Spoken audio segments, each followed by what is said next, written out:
নমস্কার, আমি একজন পশ্চিমবঙ্গ তৃণমূল কংগ্রেস আইনজীবী সেলের সদস্য। আমার নাম হচ্ছে শেখ রহমত আলী। প্র্যাকটিস করি কলকাতার ব্যাংসাল কোর্টে। আপনারা প্রত্যেকেই জানেন কম বেশি যে আজ 21শে জুলাইটা শহীদ দিবস হিসাবে গণ্য কেন হলো।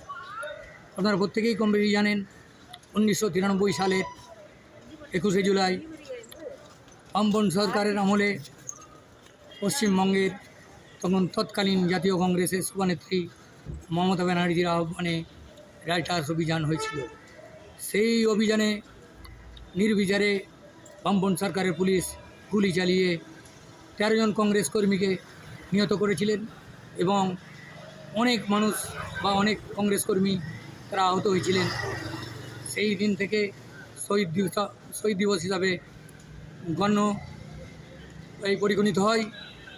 এছাড়াও আপনারা প্রত্যেকে জানেন যে পশ্চিমবঙ্গে মমতা ব্যানার্জি 1998 সালের 1 জানুয়ারি তৃণমূল কংগ্রেস নামক দলটি প্রতিষ্ঠাতা করেন এবং সেই দলের সুপ্রিমো মাননীয় এখনকার যিনি বর্তমান পশ্চিমবঙ্গের মুখ্যমন্ত্রী, তখনকার তিনি ওই দলের সুপ্রিমো ছিলেন এবং ওই দলটাকে আস্তে আস্তে এই জায়গায় পৌঁছিয়ে উনি কিন্তু ফ্রম ভেরি বিগিনিং কিন্তু শহীদ দিবস হিসাবে ধর্মতলার বুকে উনি কিন্তু পালিত করে আসেন এবং এবছরেও তার ব্যতিক্রম হয়নি।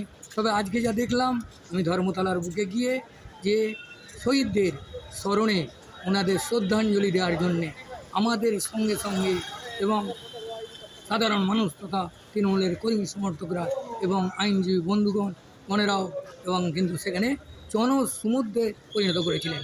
অর্থাৎ সেই সভায় প্রধান বক্তা ছিলেন আমাদের তৃণমূল কংগ্রেস দলের সুপ্রিমো মাননীয় মমতা ব্যানার্জি মহাশয় এবং not only supremo but also chief minister of our state.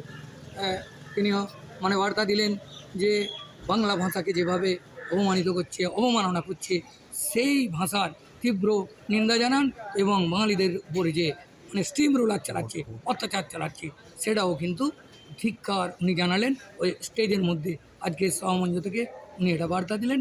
শুধু মুখ্যমন্ত্রী তথা তৃণমূল দলের সুপ্রিমো হিসাবে নন এবং আরও অনেক নেতা নেত্রী ওইখানে ছিলেন, যেখানে আমাদের অভিষেক ব্যানার্জি ছিলেন, উনিও বক্তব্য রাখলেন, ফিরহাদ হাকিম মহাশয় বক্তব্য রাখলেন এবং আরও অনেকে মমতা সঙ্গের নেতা মমতা বলা ঠাকুর মহাশয় উনিও বক্তব্য রাখলেন।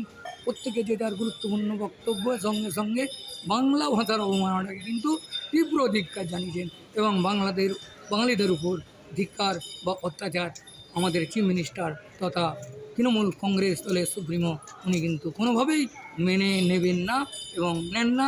এই জন্যে উনি কিন্তু তীব্র থেকে তীব্রতর আন্দোলন সংগঠিত করার চেষ্টা করছেন। এই বলে আমি আমার বক্তব্য এখানেই শেষ করলাম। আমি আবার বলি, আমার নাম শেখ রহমত আলী, অ্যাডভোকেট, ব্যাংসাল কোর্ট এবং তৃণমূল কংগ্রেস আইনজীবী সেল এর একজন সদস্য।